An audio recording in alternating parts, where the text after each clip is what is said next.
This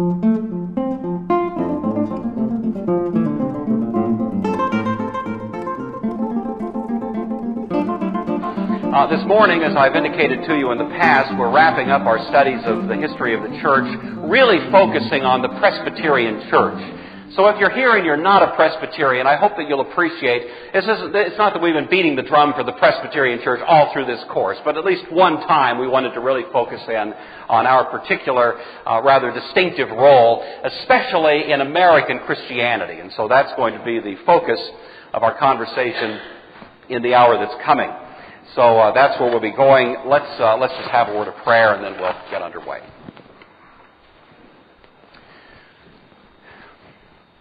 Father, we ask that you would be present with us this morning. We know that our best efforts are utterly futile if your Spirit is not residing upon us and within us to equip us to do those things which we could never do without you.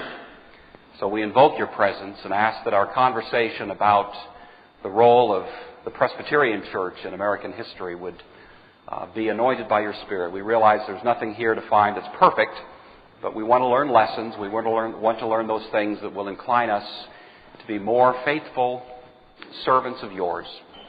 And so we submit this time into your care to that end, in the name of Christ.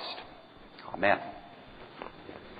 I have to say, as I started the kind of preparation for the lecture this morning, by about maybe Monday evening or Tuesday morning, I was suicidal. My wife will actually confirm that. I was trying to think, what am I going to say?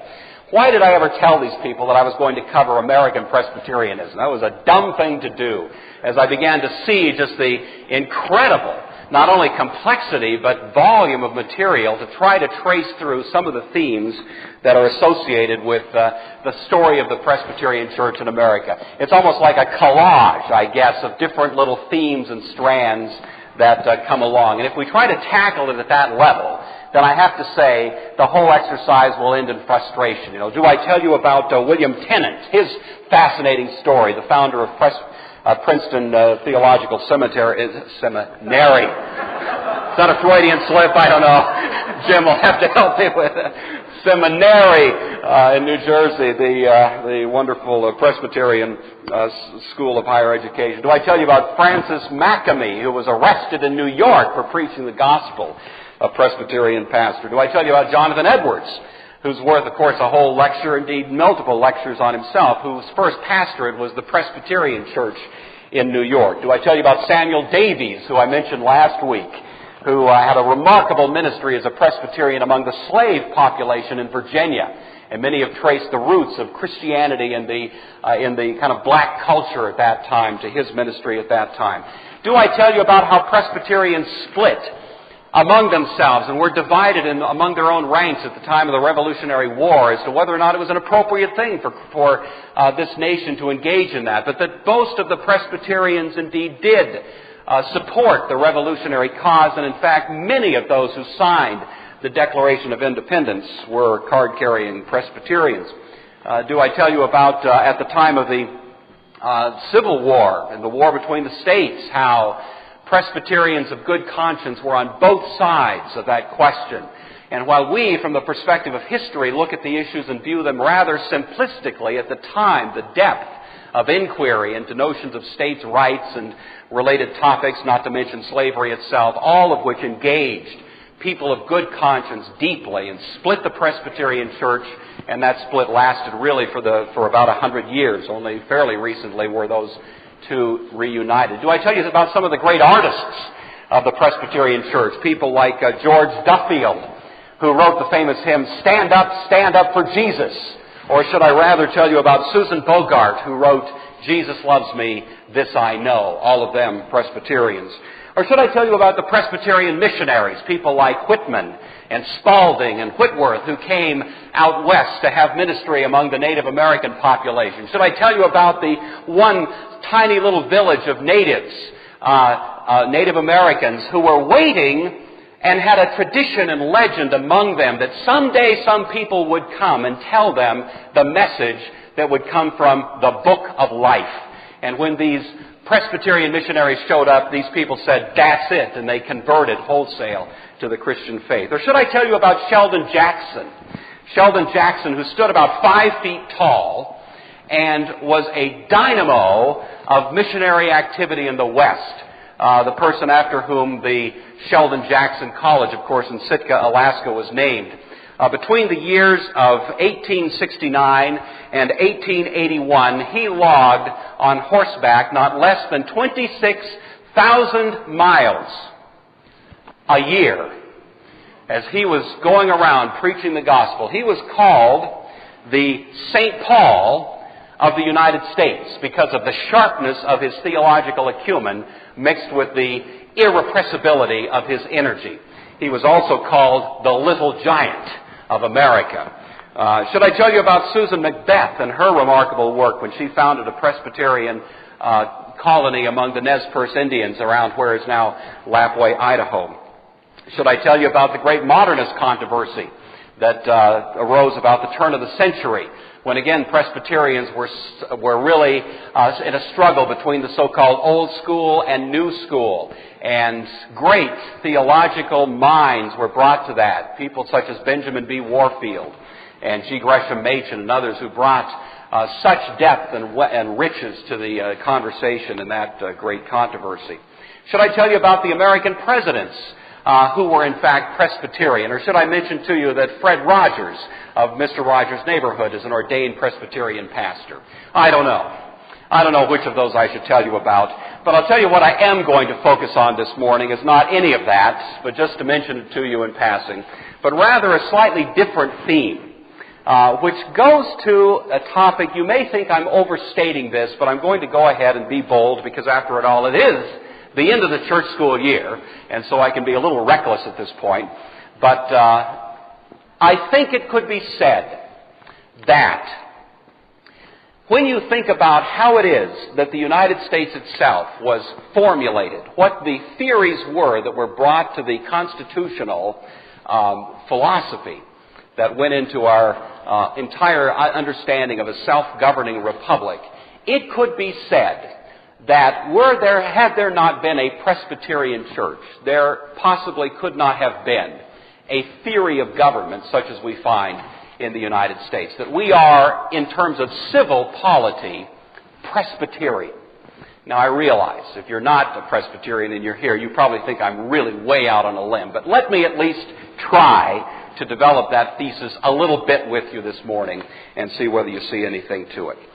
In our prior conversations, you know that we've talked about in the history of the church how there have been basically 3 broad theories as to how a church governs itself. And we've looked at those, especially in recent weeks. We've mentioned them more routinely, so this should be fairly familiar to you. But just to review briefly, you know that at one end of the spectrum is what's called the episcopal form of church governance. This is from the Greek word episkopos. Epi means over and skopos to see. So overseer is basically the translation of the word, or it also comes across into English by the word bishop. And in the New Testament we find that word used occasionally. The fundamental feature of an episcopal form of church governance is that authority originates at the top. It's a top-down kind of arrangement of authority. There are 2 kinds of episcopal governance that we've seen in history as we've looked at this. There's what you might call pure episcopal church governance and moderate episcopal. The pure form would be the kind of thing that we find, for example, in the Roman Catholic Church. It's pure in this sense that the Roman Catholic Church has maintained and continues to maintain to this day a pure episcopacy. That is to say that the entire world of Christianity is under, ultimately, one person, the Pope in Rome. That even we Christians who are Presbyterians and don't embrace the Roman Catholic Church would still be viewed from their perspective as simply separated brethren. One of these days we're going to see the light and come home, but in fact we are ultimately under that same Pope along with all the other Christians in the world. In that sense, you see, it's pure episcopacy. It's worldwide. It covers all Christian people at all times and all places. And so that would be the most extreme or radical form of episcopacy that we might find. Those are rare. You find them. Of course, the Catholic Church would be the most important of them. There have been other much less important ones that have come and gone, more or less passing more as cults, you might say, than as any kind of serious competitor for Christian legitimacy. Then there is a more moderate kind of episcopacy. These are usually episcopal churches that are delimited either by geography or by some other kind of structural distinctiveness. We've looked at, for example, the Anglican Church in England. The Anglican Church is truly episcopal. Authority originates at the top and comes down, you see. But the Anglican Church does not claim to exercise Christian authority over all the Christians in the world. They would restrict that to England, basically. And they would view other, Episcopal-type churches at other places as perfectly legitimate. And so there's no sense in which they claim to be the only game in town, as it were. The Eastern Orthodox churches would be episcopal in the sense that I've just described, but it would be moderate. They don't claim to be the true head of the entire church throughout the world. The Methodist Church would be similar. So that idea we've seen. Typically, episcopal churches tend to be associated with monarchical governance in the civil square. So it's not an unusual thing or an unexpected thing that episcopal churches tend to flourish and do best when they are associated with top-down authority in government, or what we call monarchy. Monarchy would be episcopal. You see, one is civil, one is ecclesiastical, but they're essentially the same thing. James I, you recall in our conversation about him, although he was reared a Presbyterian, nevertheless rejected that because he realized that in order to sustain his own position as the king, it was essential that he have the service of the bishop. And the axiom that he was committed to is no bishop, no king. Take away the bishop, the king's going to topple next. He saw what was happening in Scotland. He didn't want that to happen in England, and so he stood very firmly against the Presbyterian movement simply because he saw that as a threat to his own continuity of position. Generally speaking, in a true episcopal society, you will have a union of the church and the state at the top. So, for example, in England, again, we saw recently that the king or the queen becomes the true head not only of the state but of the church. Henry VIII in the Act of Supremacy was regarded as the true head of the church as well as the true head of the state. So you have that union, you see, of the two that takes place in that particular way. Necessarily, you also tend to have then an episcopal approach, a merging or fusion of church and state, so that the authorities within the church tend to be authorities within the political regime as well. And we saw examples of that, for example, in England with Wolsey, who was an archbishop in the Catholic Church, but also a very important political figure under Henry VIII. Archbishop Laud, we looked at last week, who similarly was both a political and ecclesiastical figure. And it tends to be the case that you can't tell the difference. The church and the state become indistinguishable, you see, in this particular approach, a kind of monarchical episcopal approach. Those who came from the Presbyterian tradition viewed with great suspicion that particular approach to governance. The fear they had was the fear of abuse of authority. Their fear was that as you see people basically being given more and more authority, particularly the potent combination of authority that comes by both religious and civil power, that you see great potential for abuse and corruption.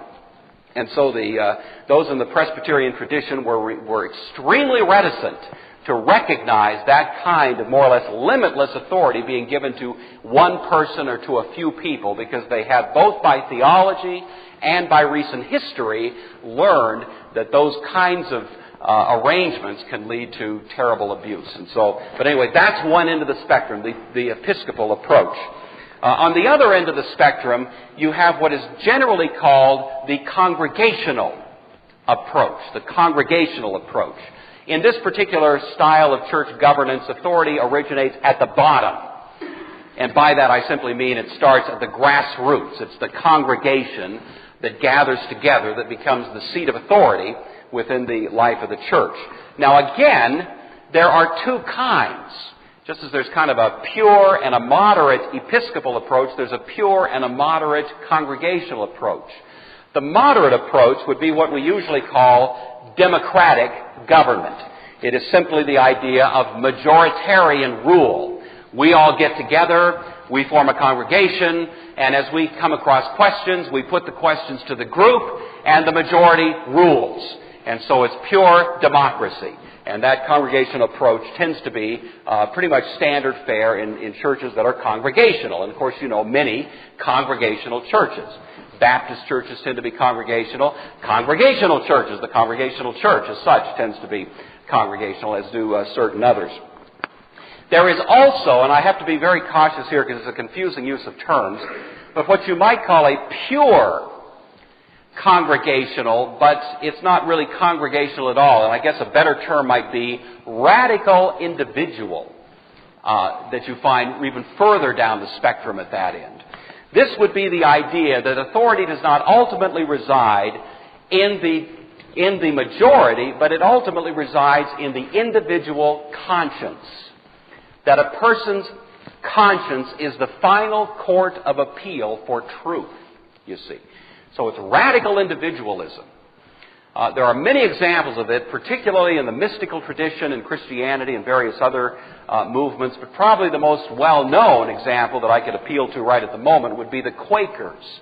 George Fox and the whole Quaker movement originated in England as part of that separatist movement we've been talking about in the past. But there was an idea among the Quakers that finally the real test of truth is not certainly what the bishop says or even what the majority says, but what your own heart says, you see.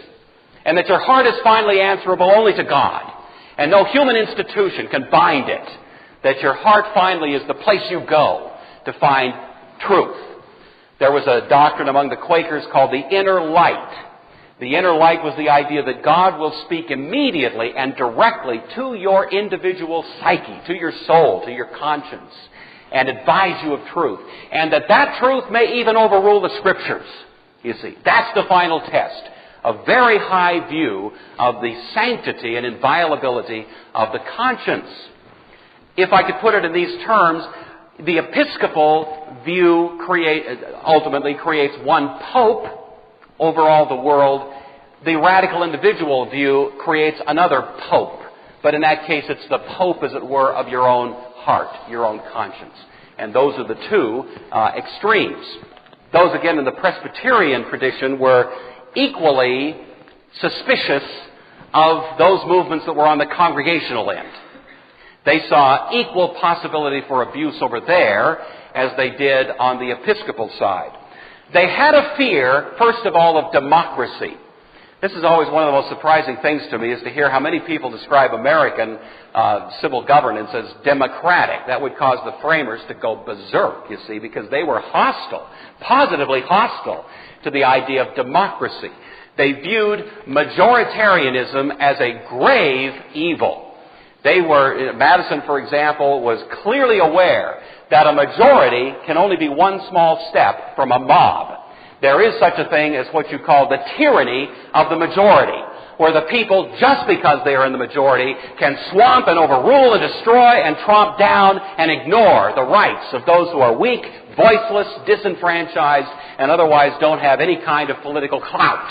Majorities can be horrible and abusive, and the framers understood that very clearly. And so they recoiled from the congregational approach not only in church but in state for that very reason. But they were also concerned about, and maybe even more so, about the radical individualism that I've just been describing, not so much for fear of the majority, the tyranny of the majority, but for the tyranny of anarchy.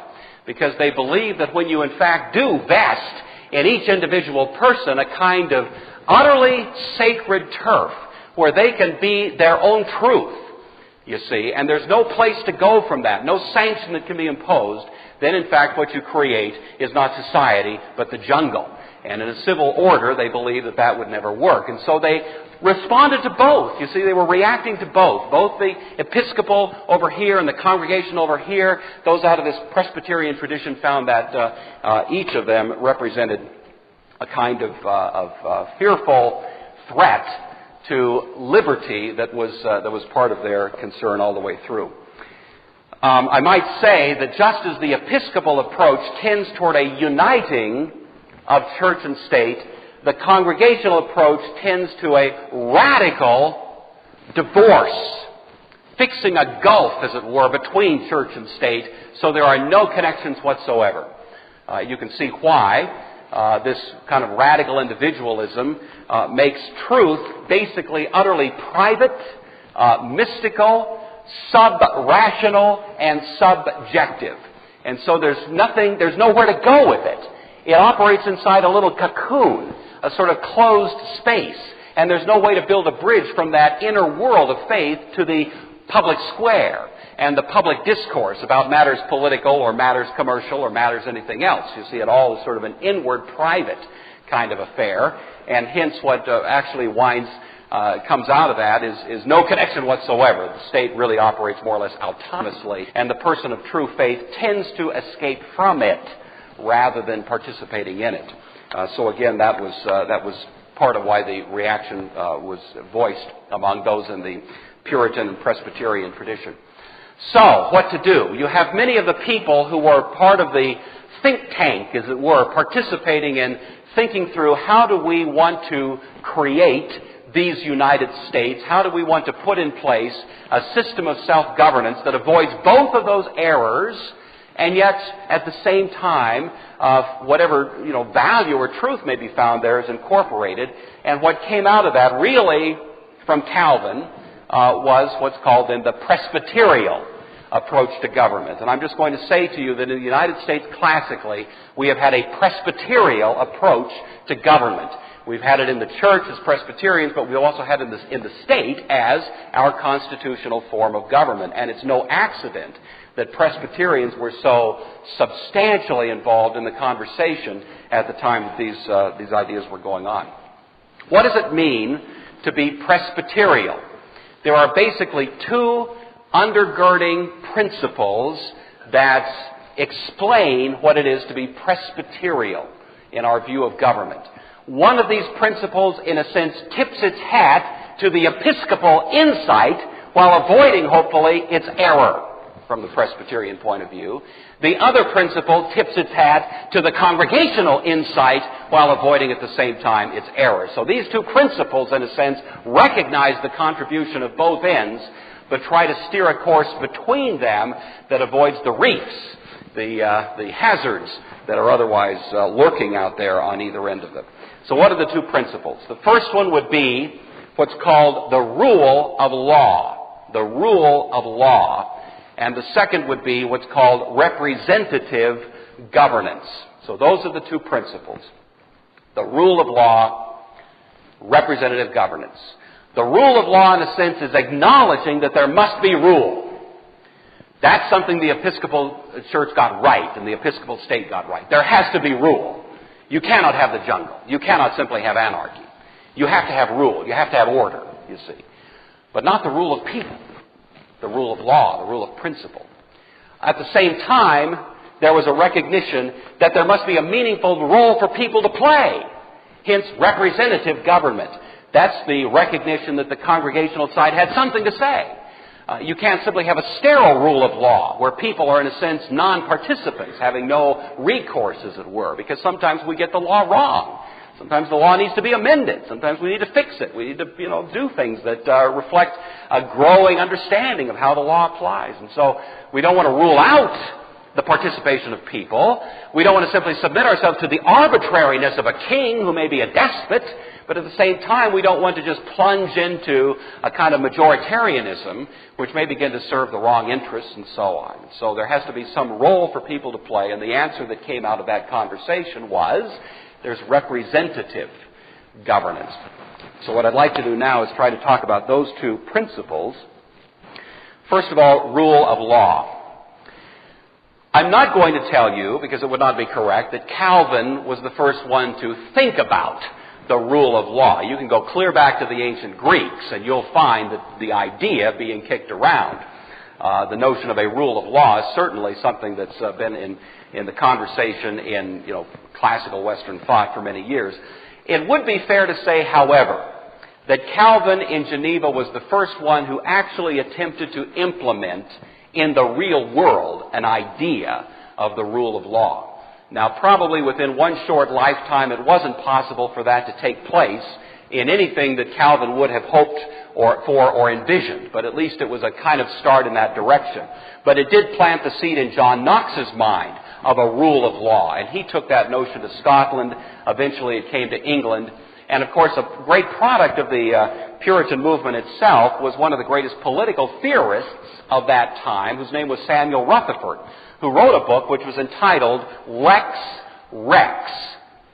It became a classic at the time of formulating the principle of societies ruled by law. And it was the first time, really, that thought had been worked out in sophisticated political detail as to what that would look like, how it would play out in terms of a body politic. That was an extremely influential book at the time of the framing of the Constitution. You'll hear Rutherford cited many times, and his book, Lex Rex. Lex Rex means law is king. He was reversing the classic order of the rule, which stated Rex Lex. King is law, you see. Whatever the king says or does is law just because he says or does it. No, says Rutherford. The law is the king. The law is that place where we go to find those statements of authority being made. There was a rejection, therefore, of both monarchy and democracy on this grounds. Both of them represent rule by people, and people cannot be trusted. You see, on the Episcopal side, you've got what may be arbitrary authority being wielded by those who are too powerful. On the other end, you've got majorities or individuals ruling, and again, it's people and the vicissitudes and vagaries of the human heart putting the rest of us at risk. And so they wanted to take away, as it were, the risks of people ruling and put into place law, ultimately God's law ruling, and that being the principle. So what was this to be called? We have the Episcopal or monarchic on the one hand, we have the congregational or democratic on the other. This that was in the middle would be called Presbyterial, or it would be called in political theory a republic, you see. And so the term that was employed at this point, and of course the term had been around for many years, but with the distinct idea now of that which is going to be governed by law. Hence, the United States classically is a republic. Now I say that because it concerns me when I constantly hear in the press and in popular culture our society described as a democracy. Let's make the world safe for democracy. Let's sex for democracy. Let's do democratic reforms. We're constantly hearing about democracy as if the United States were the great paragon of democracy in history, which the framers would be appalled to think that that's where we were, or what we were actually entertaining as a serious political theory underlying. You know, it's I pledge allegiance to the flag of the United States of America and to the republic for which it stands, you see, one nation under God. And that's been our classical understanding. Well, what is a republic? It's a nation or a society ruled by law. Ruled by law, not simply ruled by people. Now, in the Presbyterian Church, we have a rule of law. There are two books that I could appeal to illustrate this point. We have what's called the Book of Confessions and the Book of Order. As Presbyterians, we don't have a pope. The moderator of the General Assembly has some privileges, but no powers in the sense of being able to dictate the laws, rules, regulations, doctrine of the church. That is not an authority that we have given to anybody as such. Our authority is rooted in books. It's a book of law, you see. Well, we believe it reflects biblical teaching, but the point is, there's a Lex Rex that's operating within the Presbyterian Church. Similarly, within our political structures as in the United States, we have and have celebrated the rule of law. It's an interesting thing when you go to Washington, D.C., and you go to what would be called our hallowed places, our national shrines. If I could put it in these terms in a civil kind of way, our holy places as a nation. What you find, the holiest places are in our particular cultural self-awareness, the holiest things we have are pieces of paper. You see, we don't enshrine people as other nations have. Now, I know we have the Washington Monument and Lincoln Memorial and that sort of thing. But the point is, when you go to those that would be called the shrines of our culture, they are pieces of paper. You go to the National Archives, and those places are finally housing law, because we believe we are ruled ultimately by law, you see. The Lex Rex has played itself out. This was driven home to me rather dramatically years ago when I was in law school. I don't think I understood it then quite as well as I do now, and I'm not sure I understand it well enough now, but then it just sort of stabbed me existentially. It just kind of hit me emotionally, and I'm not sure I quite knew why at the time, but I was taking a class that law students usually call con law, which is short for constitutional law. And in this particular series, the lecturer who was a very astute legal scholar and was going through a whole series of lectures on the First Amendment and dealing with the Establishment Clause, the Free Exercise Clause, and all of that. And at the end of this series of lectures on the First Amendment, I recall it as if it happened yesterday. He punctuated the entire series with this statement, quote, "So you see, ladies and gentlemen, the Constitution of the United States is just another scrap of paper." That was quote. And I don't think he was displeased about that. He was fairly liberal himself in his political outlook, but so he was, he believes in a, quote, living document. But I remember at the time how it struck me, how unsettling it was to think this that I had grown up believing was kind of our sacred text as a nation was just another scrap of paper. You see, that really speaks in some ways to how we've drifted in more recent years. But what I'm trying to impress upon all of us right now is that traditionally, classically, Americanism was devoted to the idea, unabashedly, that we are under a rule of law, which is embodied in, then, those pieces of paper. And let's hope and pray they haven't become simply scraps of paper. The other principle that is part of the notion of a Presbyterian form of governance is what you would call representation. Representative government. This is where we're acknowledging people have a role to play. We're not just governed by, as it were, mechanistically by law, that there is a proper role for people to play. However, even though we believe in authority within the church, we believe that authority must be most carefully circumscribed and delimited. We believe authority must have very clearly defined parameters. Hence, as I mentioned last week, the whole idea of jurisdiction, where there's limitation of authority and a balance of power among different competing authorities, is what protects us from tyranny. We want to be protected from human authority, whether it's arbitrarily wielded by a despot, a monarch. We also want to be protected from majoritarian authority, because, as I was indicating to you earlier, if you simply give the right to the majority to have their way, then in a sense you've committed yourself to the ethical principle that might makes right. And we don't believe that just because somebody is mighty, they are therefore righteous. We believe majorities can be wrong. We believe that law can overrule even what the majority wants. That's why we have a Bill of Rights, as Madison was so jealous to include in the Constitution, because we want to make it sure that certain things cannot be abridged, even for the weak, even for the voiceless, even for those who don't have great political clout. Some things cannot be taken away from you, you see. That you will be protected by law. Even if the majority wants to deprive you of life, liberty, and property, law stands there to protect you from them, you see. That's why we're not a democracy. If we were a democracy, majorities would always get their way. And if you're in the minority, you're out. Thank God we're not a democracy. Thank God that God's law is what's there protecting your right to worship, your right to liberty, your right to all the things we take for granted. It's law that's giving you liberty. You see, that was what the Presbyterians that were there working on the Constitution were thinking about, and we still are beneficiaries of their great contribution. Well, how exactly did we do that in our Presbyterian polity? We chose a word which is neither episcopal nor congregational. We chose another word that comes out of the New Testament, which is the word elder. Elder. The elder is a word that shows up. It's an office that we find in the Old Testament, and it's picked up in the New Testament. In the Old Testament, you may recall that there's kind of a practical grassroots leadership that was represented in those who were called the elders.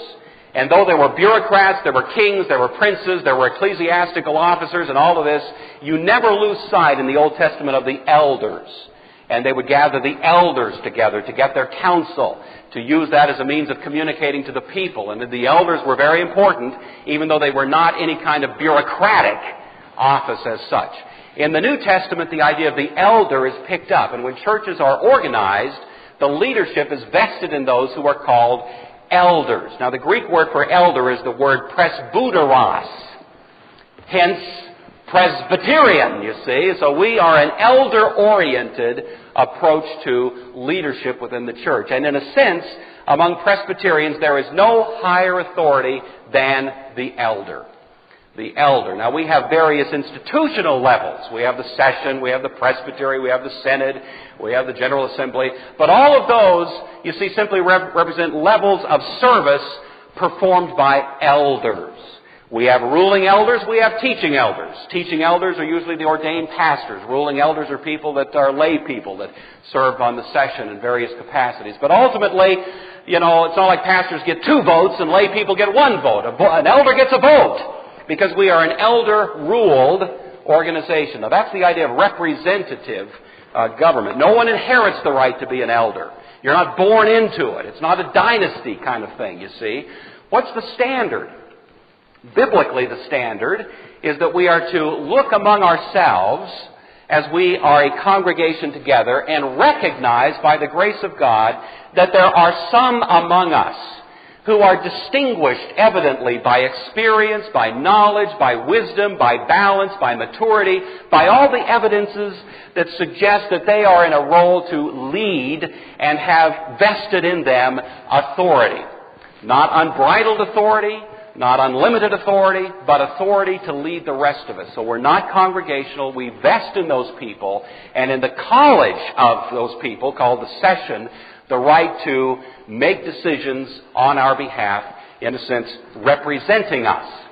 Now, the word representative here must be very cautiously understood, because, of course, we tend to think of representation in democratic terms as a person representing a constituency, you see. So we elect our guy, and that guy is going to sit on session and vote our way. No. That's not what we mean by representative government. We don't mean somebody that's just up there, you know, always checking the wind to see which way the constituency is blowing, a little straw polls come. No, this person is representative in this sense. Representative in the sense that this person is representing the people before God and representing God before the people, and is in a very strategic role, therefore, of someone who ultimately must give account to God of the way in which they have discharged their service of leading the people of God. And a person in that position of rule may very well have to vote against their constituency because they realize that what God's Word actually says and what the call of principle is on their lives at that point is not what the constituency believes it is, you see. Now, obviously, there's always communication. There's always a sense in which, this group doesn't kind of float up into the ether and become utterly untouchable, but there's a sense in which these people are driven by principle, by the law of God, rather than simply by the whims and vagaries of the particular mood of the moment. So this is the idea that we adopted within our Presbyterial approach, and I hope you can see that that's precisely the idea that we adopted within our civil governance, that we have representative government. It's by representative processes that the law can be amended. But there is a fundamental principle at work always, that the law can never be amended to the point that it steps away from the true law of God. The law of nature and of nature's God, as Jefferson would say, that there is finally a principle which is inalienable and is the role of government to secure that for you, not deprive you of it. And so, while the law may be amended from time to time as necessity dictates, nevertheless there is that which is firm and fixed, and representative government becomes our responsible way of reviewing and dealing with it and altering it as the case may be.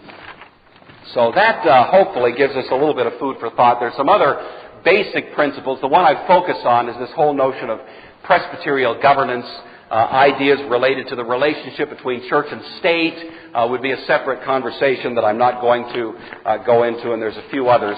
But I want to make a couple of concluding comments since we are approaching now the end of our time together in our studies of church history.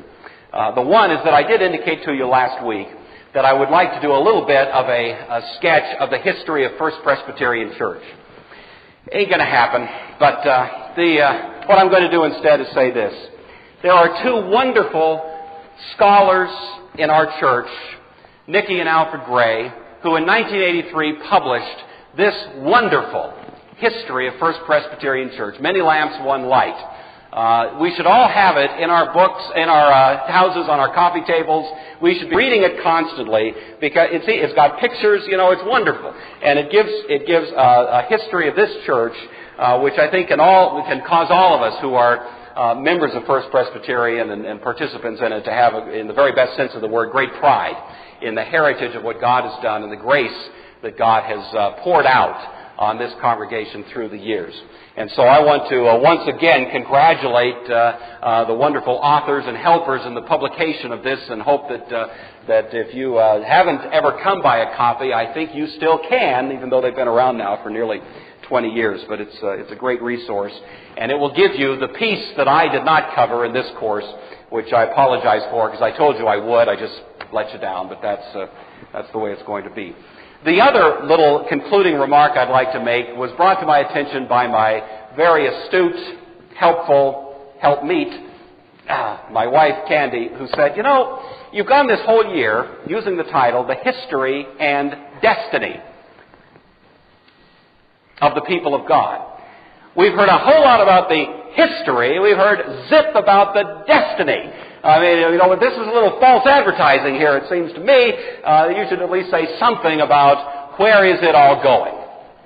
So in the next 2 or 3 minutes, I'm going to tell you where it is all going. But let me just say, as a very highly, radically, unspeakably inadequate treatment of that subject, that it is going somewhere. And we, especially within the Presbyterian tradition, have believed that history is not simply static.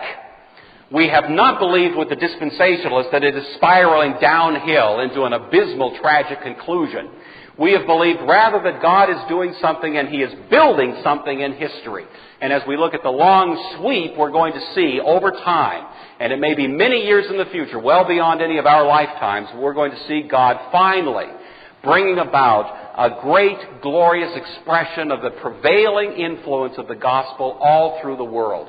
And if you want to find, some, sort of the incipient expression of that, you'd certainly find it in Augustine. But I like Calvin, who gives us this. When he wrote the Institutes, he addressed the original version to the King of France, urging the French king to go a little easier on the Christians out of the Reformation, the Huguenots, as they eventually were called, to not subject them to the persecution to which they were being treated at that time, because, in fact, these actually represented the people that God was using to do something great in history.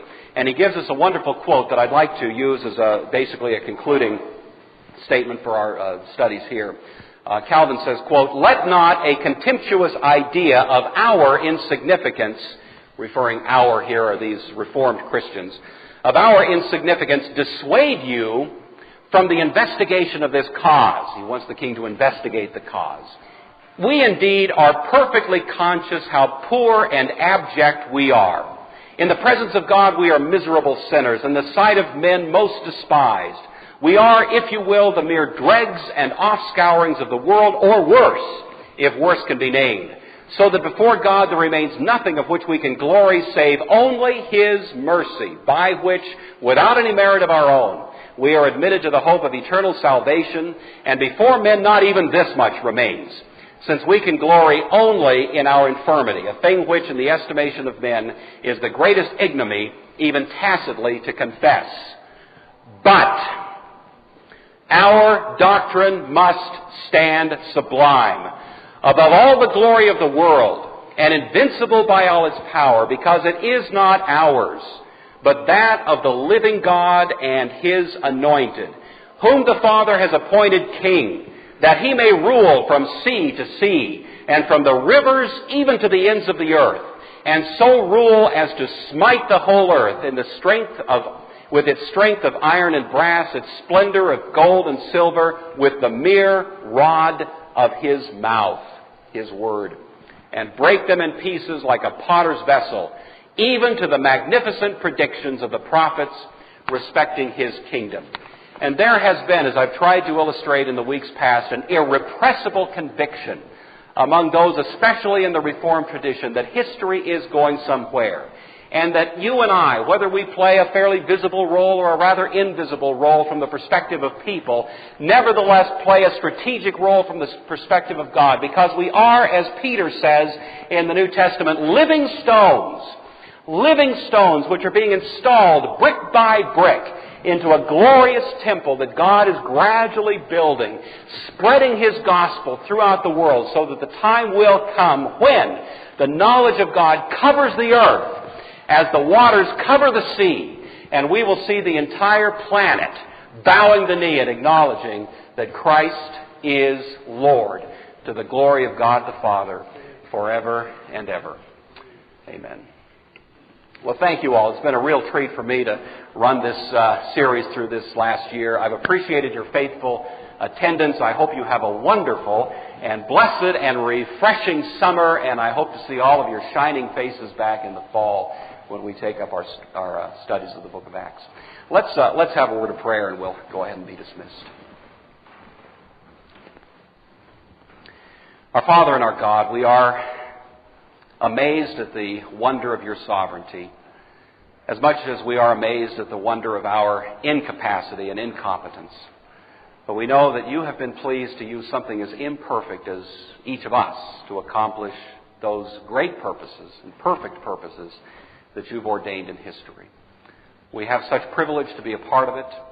We thank you for the cursory review we've been able to give to the work of your Spirit through history, the great people, those who weren't so great, the high moments, the low moments, and yet in all of it we've seen the evidence of your providence.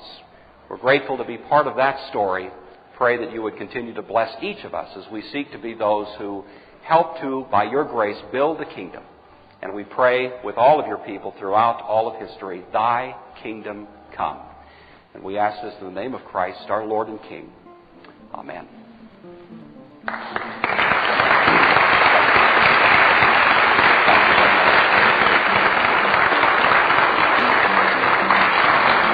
Thank you.